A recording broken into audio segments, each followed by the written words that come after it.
his father, in search of answers. Great changes in China have brought their traditional family way of life to a crisis point. Faces of China, at this time on Al Jazeera.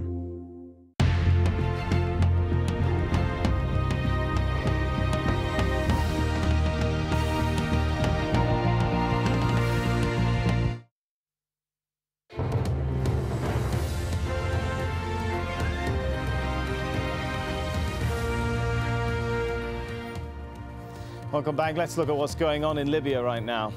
Well, the United Nations Security Council has voted unanimously for sanctions against Muammar al-Gaddafi and the people closest to him.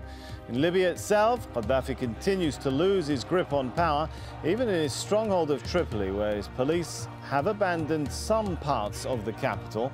Meanwhile, in the east of the country, which has been out of Gaddafi's power for a week, Libya's former justice minister has declared he's going to help form an interim government based in Benghazi. Well, this is what the US ambassador to the United Nations Security Council had to say. Well, we have, as a Security Council today, imposed tough and binding measures to prevent the flow of arms in and out of Libya, to freeze the assets of the leadership who are committing these atrocities, to prevent the travel of those same people and those that are supporting them. These are all very specific and concrete measures designed to end the violence and enable the people of Libya, as I said in the Security Council, to continue to be able to express themselves freely and now without violence. Well, Libya's deputy ambassador to the UN, who has now turned his back on Gaddafi, described the regime as fascist. The Tripoli regime has no longer any credibility. It goes without saying that this resolution represents moral support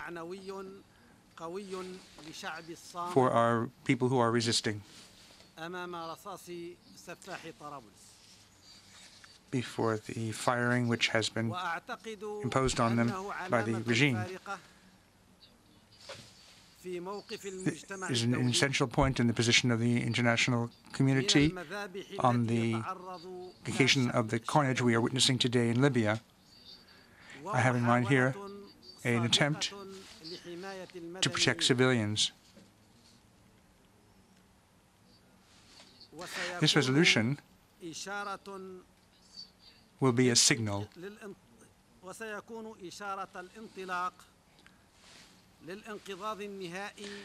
in order to put an end to this fascist regime. Powerful tribal chiefs in Yemen have joined anti-government protests, calling for its president, Ali Abdullah Saleh, to step down. Tens of thousands of tribesmen from Hashid and the second-largest tribal federation, Baqir, took to the streets in Imran, a tribal stronghold north of the capital. Hussein Abdullah al-Ahmar, a key Hashid leader and a long-time ally to Saleh, announced his resignation from the ruling General People Conference Party. Well, but the ruling party is brushing off his resignation. We are all tribes, and he is a Yemeni citizen, like all of us. We all take part in the process of trying to come up with a practical and comprehensive solution, whether through the tribes, citizens or parties. All parts of Yemeni society are trying to come up with a way out of the crisis. Well, 3 people have been killed in the Tunisian capital during clashes with security forces. Soldiers used tear gas to disperse protesters who threw stones and burned tires. The government official blames the unrest on supporters of ousted President Ben Ali. At least 12 people were injured and about 100 others arrested. The interim Tunisian Prime Minister has spoken exclusively to Al Jazeera following Saturday's clashes. He promised a faster transition to democracy in the country. At this moment in time, we are trying to do our duty. Next week is going to be a decisive week, decisive in showing the roadmap and for the coming period of time. And the Tunisian people will say their word in respect of the coming period of time and what will happen in it. So we are keen to achieve this. It is not about government resignation or not resignation. The way we look at it today, we have an historic opportunity in order to achieve aims that we were dreaming of when we were young people. It's a historic opportunity to achieve democracy and also in order to get into democratic transition. Well, in Egypt, presidential terms may be limited to 8 years. That's one of the proposed changes to the constitution that will be put to a referendum ahead of elections later this year. Meanwhile, the ruling military council has apologized after security forces beat protesters during overnight demonstrations in Cairo. Thousands demonstrated in Liberation or Tahrir Square on Friday, calling for a faster implementation of reforms. The military councils ordered the immediate release of all those arrested and stressed it did not and would not issue orders to attack protesters. First of all, we apologize to the youth of the revolution. If we arrested one or several individuals by mistake, then we are sorry. I hope that there will not be any further gatherings that will involve those thugs and lawbreakers. Our youth is rational and well informed and will not be fooled by misleading information that circulates on Facebook. Well, Egypt eagerly wants to regain its position as a major tourist destination. The sector's been crippled by the violence that led to the 18-day revolution. Tourism accounts for 11% of Egypt's struggling economy. 1 in 8 jobs depend on it. But as Andrew Simmons reports from Luxor, there are no signs yet of tourists returning. The waters of the Nile, a voyage through ancient history that's always attracted foreigners. Not now. Egypt's revolution won new freedoms, but its tourism industry is still in shackles. No visitors, no business. Yet nearly everyone living and working here in Luxor depends on tourism. If things were normal, these cruise ships would be crammed with holidaymakers plying along the Nile. Instead, they're all at anchor, as far as the eye can see, and there isn't a tourist in sight. Hotels have single-figure occupancy. Most of their staff sent home. Restaurants are either closed or struggling to stay open. Yet it's peaceful here, even though soldiers maintain a presence, bored with little to do. Egypt's ancient attractions stand proud with no crowds. Last year, more than 14.5 million foreigners came to see them. Now, at any time of day, you're pushed to find a few, and most of them are Egyptians. But there's something very interesting about the column here for Amenhotep III, about 22 meters high. The only tour guide at Karnak says it's getting near breaking point. You work day by day.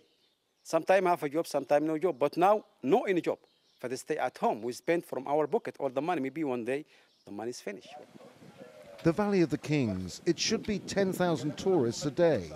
Instead, Mustafa El-Gindi, former opposition member of parliament and one of the revolution's key players, is able to give a rare private viewing of King Tutankhamun's tomb. Mr. El-Gindi says if the economy is to be revived, the land of the pharaohs needs tourists to heed his appeal. We are suffering, definitely we are suffering, but they are ready to come. We need you now to tell the whole world that you respect Egypt, that you support the revolution in Egypt, and you are here to support the economy of this country. Tour companies are slowly responding and the country is ready. Next month should see an upturn, but it has to be big if the new Egypt is to get what it needs, the first step in reviving its economy. Andrew Simmons, AlJazeera, Luxor, Egypt. Well, in other news, Ireland's main opposition party, Fine Gael, is all set to form the next government. Prime Minister in waiting, Enda Kenny, says he'll try to renegotiate the $113 billion bailout, which stopped Ireland from going bankrupt. Angry voters blamed the ruling Fianna Fáil party because of its economic situation. Well, the party is now facing its worst defeat in nearly 80 years. In New Zealand, the mayor of Christchurch says at least a third of all buildings must be demolished and rebuilt after Tuesday's earthquake. Officials also say serious questions need to be asked about why some of them collapsed. 147 people died in the quake. More than 200 are still missing. Survivors have been attending Sunday services at church. Well, Space Shuttle Discovery has arrived at the International Space Station for the last time. It'll spend at least a week at the orbiting outpost, delivering a new storeroom and the first humanoid robot set to fly in space. Discovery is the oldest of the 3 US space shuttles. It'll be retired after this mission and put in a museum.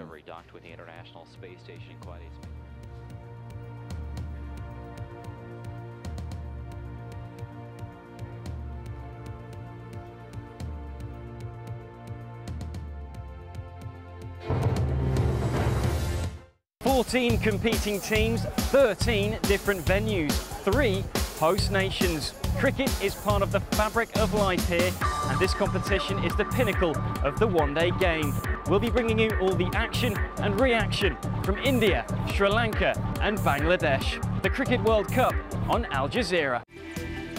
We do accept that there was very bad mistakes made in our banking area. Behind the headlines, most South Koreans are not interested in reunification. Is the inside story at this time on Al Jazeera. March on Al Jazeera. In 2009, Al Jazeera visited the cities worst affected by the financial downturn. Now, 2 years later, we return as European leaders discuss the debt crisis. In a new 8-part series, Al Jazeera looks at women's rights and maternal health, real women and their personal stories. It's 20 years since the Arab League held its annual summit in Iraq. An Al Jazeera news special has full coverage from Baghdad. Branded a lunatic by some and an inspirational revolutionary by others, Al Jazeera follows the controversial Norman Finkelstein. If you're a Nokia user, you can download Al Jazeera's news widget from Nokia's Ovies store. The news widget, available on compatible Nokia devices, gives users quick and easy access to real-time news updates from Al Jazeera English. See the world in real time. Al Jazeera Mobile. Unpopular with some at home, untested overseas. The first year has not been easy for David Cameron and his coalition government. In conjunction with U2, Al Jazeera asks your questions to the British Prime Minister. World View, an interview with David Cameron at this time on Al Jazeera. Personal blogs by professional journalists. blogs.aljazeera.net.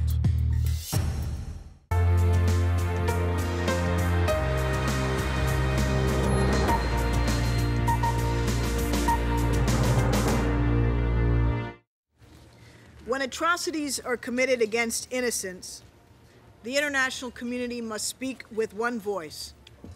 And today, it has. Taking action, the United Nations Security Council slaps sanctions on Libya's government.